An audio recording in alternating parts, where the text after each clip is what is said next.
ውስጣችሁ የሚሰማችሁ ነገር ይኖራል። መጽሐፍ ቅዱስ ብሉይና ሐዲስ ኢያሱ የላካቸው ካሌብና ሶሎሞን የብሉይ ኪዳንና የሐዲስ ኪዳን ምሳሌ ናቸው። የኢያሪኮ የዳነች ምስኪን ሴት ረዓብ ዘማ የሷ ቤት መስኮት ቤቷ የእናንተ ስጋ ነው። ይሄ ሰውነት ቤቷ እኮ ሰውነት ቤት ይባላል። ጳውሎስ ምን አለ? በዚህ ጭቃ ቤት ውስጥ ያለን ሁሉ ጊዜ እንጨነቃለን ይላል። ተመልከቱ፣ ይሄ ስጋ የነፍስ ማደሪያ ነው። ቤት ማለት ደግሞ ማደሪያ ማለት እኮ ነው። ቤት ማለት አደረ ማለት እኮ ነው። ግዕዙ ቤት ማለት ማደሪያ ማለት ነው። በዚህ ስጋ ውስጥ ምን ያድራል? ነፍስ ታድራለች።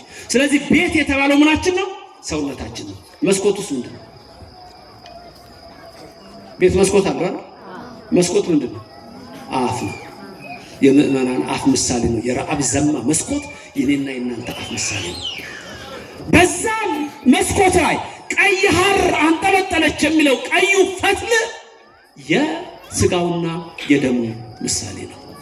ስለዚህ ወደ ረዓብ ቤት ያ ቀይ ፈትል የተደረገው የመዳን ምልክት ኢየሱስ ክርስቶስ ከሰማይ ሰማያት ይመጣና ብሉይና ሐዲስን ሰብኮ እኔና እናንተን እንድንድንለት ስጋውና ደሙን ይሰጠናል ነው። ክብርና ምስጋና ለእግዚአብሔር ይድረሰው።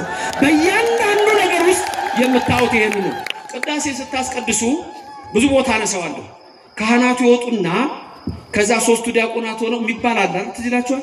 ስብሐት ወክብር ለስሉስ ቅዱስ ይደሉ ይላሉ። እናንተ ምን እንደምትሉት ትክክል፣ እንደሱ ነው። ሌሎች ያላወቃችሁት እንዴት ነው? ይህንን አታውቁም እንዴ?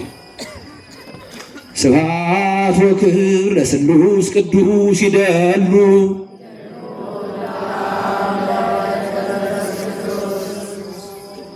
የማያውቅ ሰው ካለ የሚባለው አሁን የተባለው።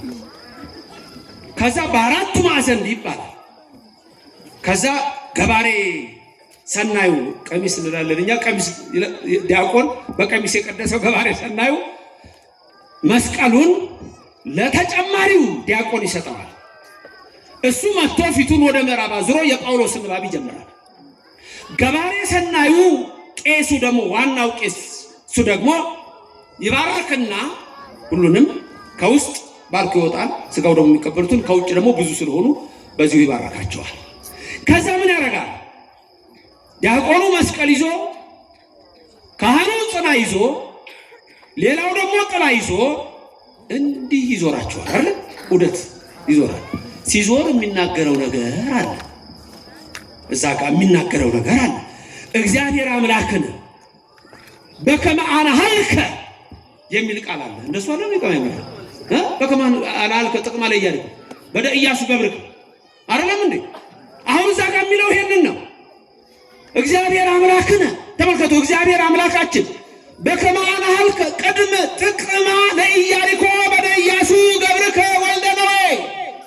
ዝም ብሎ አይደለም የሚዞረው፣ ይሄንን ቃል እየደገመ ነው የሚዞረው። የኢያሪኮን ግን በባሪያ በነዌ ልጅ በኢያሱ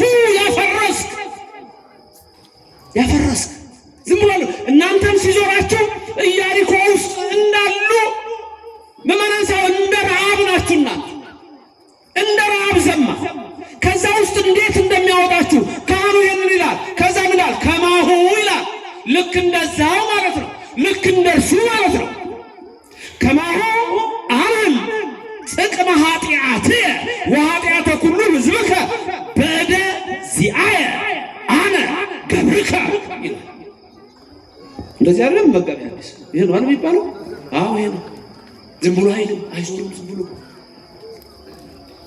በኢያሱ እጅ የኢያሪኮን ግንብ በነዌ ልጅ በኢያሱ እንዳፈረስክ አሁን ደግሞ ይላል ቄሱ በእኔ በኃጢአተኛው እጅ የኔንም ኃጢአት እዚህ የተሰበሰቡትን ሁሉ የሁሉንም ኃጢአት አፍርስላቸው ሲል በእናንተ ዘንድ ያለ በሐልዮ በነቢብ በገቢር የተሰራ ኃጢአት ሁሉ እንደ ኢያሪኮ ግንብ እንደ ሻማ ቀልጦ እያንዳንዳችን የ40 ቀንና የ80 ቀን ሕፃን ነው የምንሆነው። ቅዳሴው መሃል ክብርና ምስጋና ለእግዚአብሔር ይድረሰው፣ ስሙ የተመሰገነ ይሁን። ይሄ ነው የእናንተ ይሁን። በየዕለቱ ነው ምንድነው? አዎ ኃጢአት በየዕለቱ እንሰራለን። ታዲያ ልብሱ በቆሸሸ ቁጥር ይታጠባል። ሌላ ምን አለ? ሰው እኮ የሚፈረድበት ኃጢአት ሰራ ተብሎ አይደል፣ ንስሐ አልገባህም ተብሎ ነው። አያችሁ፣ በእያንዳንዱ ነገር ላይ ስታዩት የኢትዮጵያ ቤተክርስቲያን ይሄን ነው የምትለው። ቀዩ ፈትል ስጋውና ደሙ ስጋውና ደሙ የማይቀበል ሰው እንዴት ነው የሚድነው? በኦሪት ዘጸአት ምዕራፍ 12 ላይ የፋሲካውን በግ አስታውሱ። እግዚአብሔር ለሙሴ ነገረው፣ ሙሴ ለሕዝቡ ነገረ። የፋሲካውን በግ ረዱ፣ በሮቻችሁን ቀቡ፣ ጎበኑን ቀቡት አለ። መልአከ ሞት በኩለ ሌሊት ይመጣል ተባለ። ደሙ የሌለበት ቤት የሞት መልአክ ይገባል። ደሙ በሌለበት የሞት መልአክ ይገባል።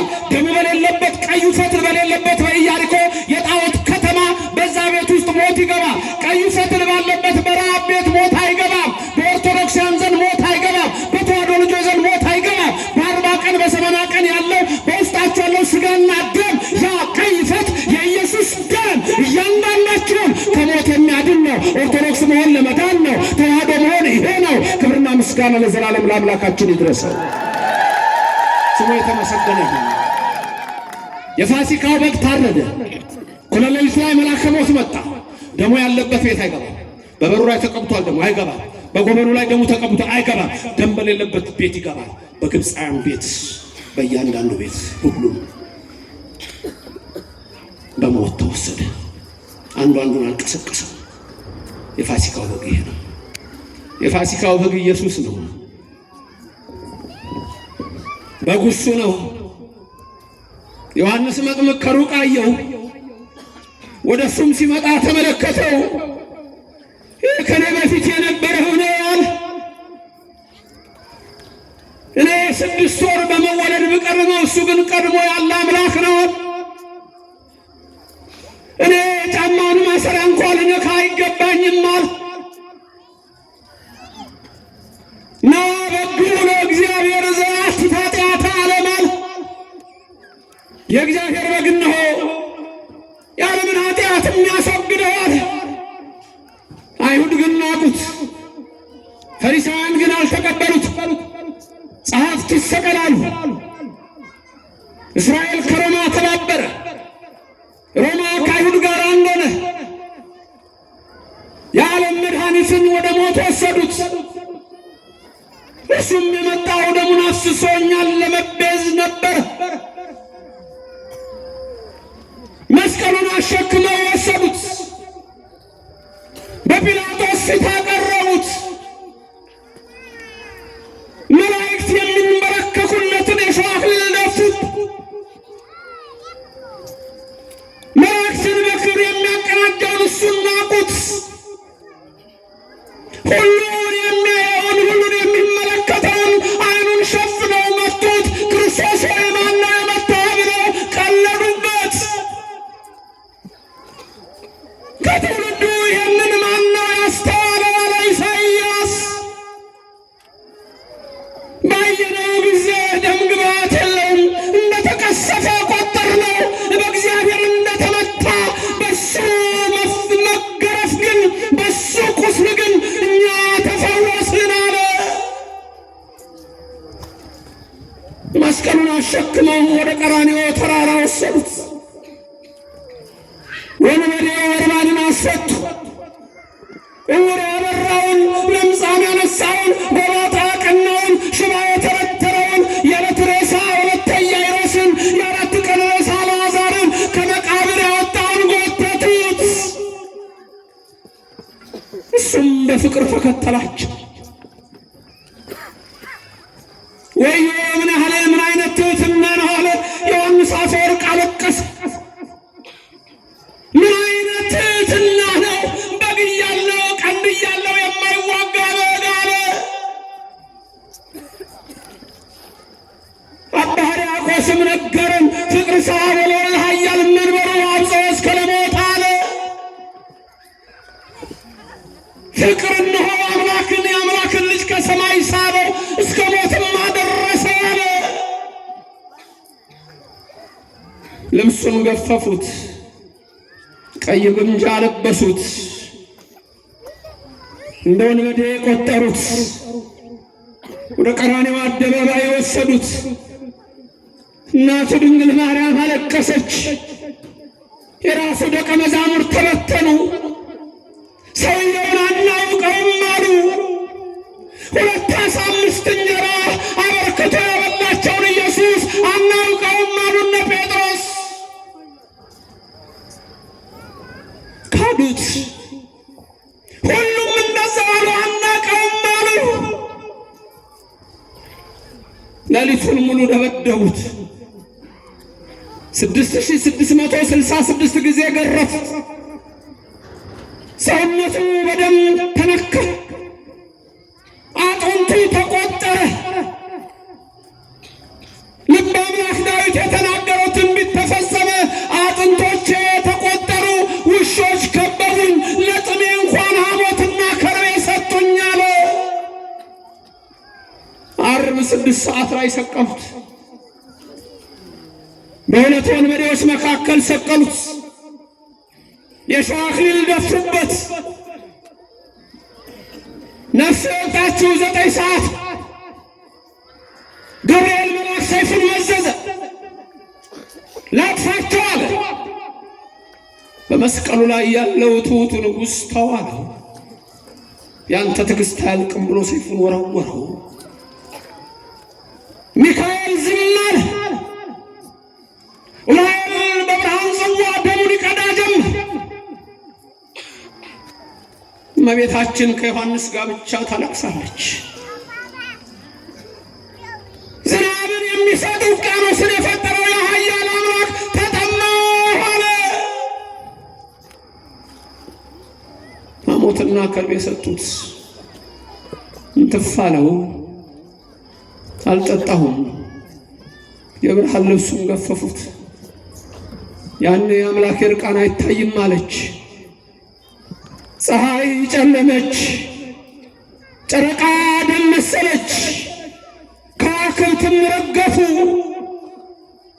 9 ሰዓት ላይ ነፍሴን ተቀበል ብሎ ነፍሱን ሰጠ።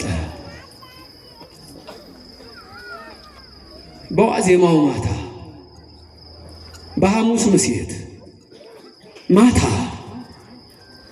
ህብስቱን አንስቶ ባርኮ እንኩ ብሎ ይሄ ለእናንተ የሚፈተተው ሥጋዬ ነው አላቸው። ጽዋውን አንስቶም ባረከ። ሁላችሁ ከዚህ ጠጡ፣ ለአዲስ ኪዳን የሚፈሰው ደሜ ይሄ ነው አላቸው። በቀራንዮ አደባባይ የሰጠን እሱን ነበር። ሥጋዬን የበላ ደሜን የጠጣ የዘላለም ሕይወት አለው። ቀዩ ፈትል ኢያሪኮ ስትቀልጥ በሞት ስትወሰድ ዘማ የተባለችው ኃጢአተኛ የተባለችው ረሃብ ዘማ በቀዩ ፈትል ዳነች። ዛሬም እኔና እናንተ ኃጢአተኞች የተባልን በደለኞች የሆንን እሱ ራሱ ሲናገር እኔ የመጣሁት እነሆ ለጤነኞች አይደለም ለበሽተኞች ነው የመጣሁትና ልፈውስ ላድን ነው ብሎ እንኩ ሥጋዬን ብሉ ደሜን ጠጡ አለ። በዚህም የዘላለም ሕይወት ታገኛላችሁ አለ። በቀራንዮ አደባባይ ሰጠን። እሱን ስንቀበል ሥጋውን ደሙን ስንቀበል ያኔ ነው የኔና የእናንተ ድኅነት። ቀዩ ፈትል ምስጢሩ ይሄ ነው። ክብርና ምስጋና ለዘላለም ለስሙ ይድረሰው። አዎ እግዚአብሔር አምላካችን እኔና እናንተን ለማዳን ያደረገው ይሄ ነው። የኦርቶዶክስ ቤተክርስቲያን እች ናት። ሥጋው አማናዊ ነው፣ ደሙም አማናዊ ነው። በሌሎች ዘንድ ግን እንደዛ አይደለም። ግማሹ መታሰቢያ ይላል፣ ግማሹ የራት ይላል፣ ግማሹ የጌታ የራት ይላል። የት ያውቁታል? የሚገርማችሁ ሥጋው ደግሞ እህት አብያተ ክርስቲያናት የሚባሉት በግብፅ ሁሉ ምንም አይሸፈንም። በካቶሊኩ ብትሄዱ አይሸፈንም። በፕሮቴስታንቱ ዓለም ተውት፣ ጭራሽ እሱ ቀልድ ነው።